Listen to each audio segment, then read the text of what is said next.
Hello from the Bridge Software Institute at the University of Florida. In this video we will introduce a design-oriented geostatistical software tool for use in calculating axial capacities of pile and drilled shafts. Referred to as GeoStat, this tool not only calculates foundation member capacities, but also the associated levels of variability and uncertainty. By making GeoStat available to practicing engineers, we aim to fill industry needs for increasingly standardized measures of site characterization and allowing for site-specific measures to be more commonly incorporated into foundation design calculations. For this video, we will focus on navigating through the GeoStat user interface, or UI, at a high level. In other videos, we will go more into depth with example modeling and analysis demonstrations.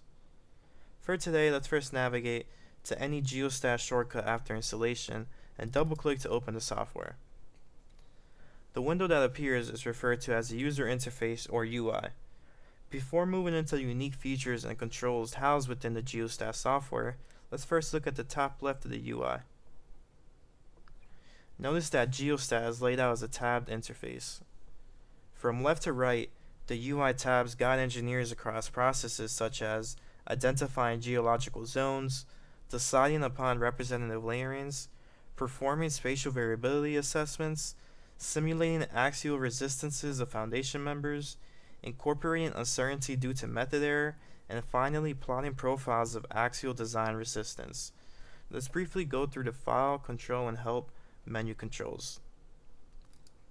Clicking File will open a drop-down menu with some common features such as file saving, opening, and closing. Note that in GeoStat you can even open example files. In a later tutorial we will go through an illustration with actual use of a model file, but for today let's continue on with our high-level overview of the UI. Moving on to the Control tab, we see the Program and Project settings. Here engineers can modify settings such as the desired units. Note that this particular setting only updates the labeling of the units throughout the UI.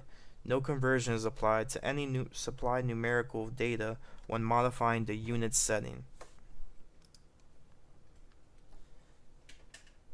The Help tab allows engineers to access help and technical manuals for GeoStat. The manuals will open in a separate window if clicked and contain detailed information of the software features and underlying geotechnical engineering concepts. The remaining features found here are related to the licensing of the software. Moving on to the Program toolbar, icons located here allow engineers to perform many of the same operations listed under the File menu. From left to right, they represent New File, Open, Save, and Save As. Now let's focus on some of the more unique features of the software. As we can see, the program opens with the Project Information tab being active. General information such as the project name and number, the engineer, the start date of the project can be input here. Towards the right side of the tab, we can select the foundation member type, either pile or shaft, and build up boring location data using the table and the Edit Selected Boring Data button.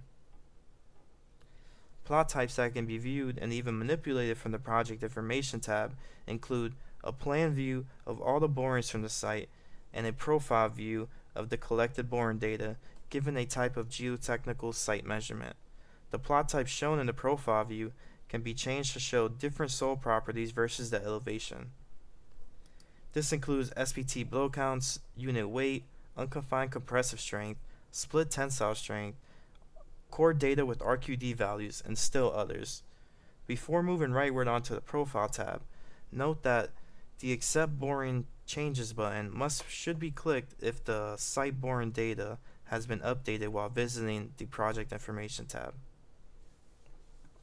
Moving on to the Profile tab, plot types with different soil properties versus elevation are again made available, but in this context for the purpose of helping engineers to decide upon representative layerings. Engineers can plot any two profiles of soil or rock properties using the drop-down menus as shown. Soil and rock layerings are also defined from within this Profile tab. Layers can be defined by left-clicking and dragging within the profile plots, or built up by adding rows to the table on the right portion of the tab. As with many other locations in the program, profile plots can be exported into Excel sheets at any time to allow for further examination and visualization. Once the layers are established in the Profile tab, we can continue rightward onto the Geostatistics tab. The layers created previously are automatically transferred into various controls of the Geostatistics tab, which in turn is used to build up spatial correlation structures for each defined layer. Again, we will revisit this concept in a later video. Note that the spatial correlation structures have been created. It is important to click the Process Layers button prior to proceeding to the next tab. Moving still rightward onto the Simulation tab. Data associated with both the layerings and spatial variability structures are automatically carried over and listed in summary form in the table located on the right portion of this tab. Many controls are also located on this tab and allow for engineers to specify the actual deep foundation members, as well as specify some parameters related to conducting axial capacity simulations. For example, the minimum and maximum lengths of the foundation member to be considered during simulation are specified here. Member geometry and material properties can also be input in the Simulation tab, as well as the water table if present. Lastly, the number of simulations, or the number of realizations to build up for a statistical simulation, are supplied in this tab. The simulations can then be run by clicking the Run Simulation button. Upon clicking Run Simulation, a number of through-depth soil or rock resistance profiles that overall remain faithful to the statistics of the site data and the soil layering given to the GeoStat model will be generated and used to calculate the same number of profiles of axial resistance. Now let's move further rightward in the GeoStat software to the Spatial Variability tab. The first thing to do in this tab would typically be to import the simulation output files that were created from clicking the Run Simulation button in the previous tab. The simulation files will automatically be read and processed to form profiles of member mean resistance and the associated level of uncertainty of the mean resistance. Results shown here reflect the spatial variability of the site data. The software can also conveniently isolate or display combinations of the profiles of side, tip, and total resistance by checking or unchecking the side, tip, and/or total checkboxes. The next tab is where method error is compounded atop the simulation results that reflect the spatial variability phenomena. Note that method error is an inescapable part of computing axial capacities of deep foundation members due to the use of empirical methods when correlating between site geotechnical measurements and the unit resistances along foundation members. GeoStat can either make use of built-in regression expressions associated with commonly used empirical methods, or the program can accept regression parameters based on site-specific load testing.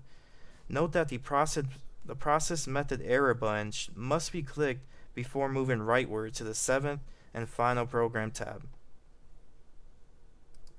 Lastly, the LRFD feed tab allows for the design level axial capacities of the foundation member to be plotted over the candidate range of embedment lengths.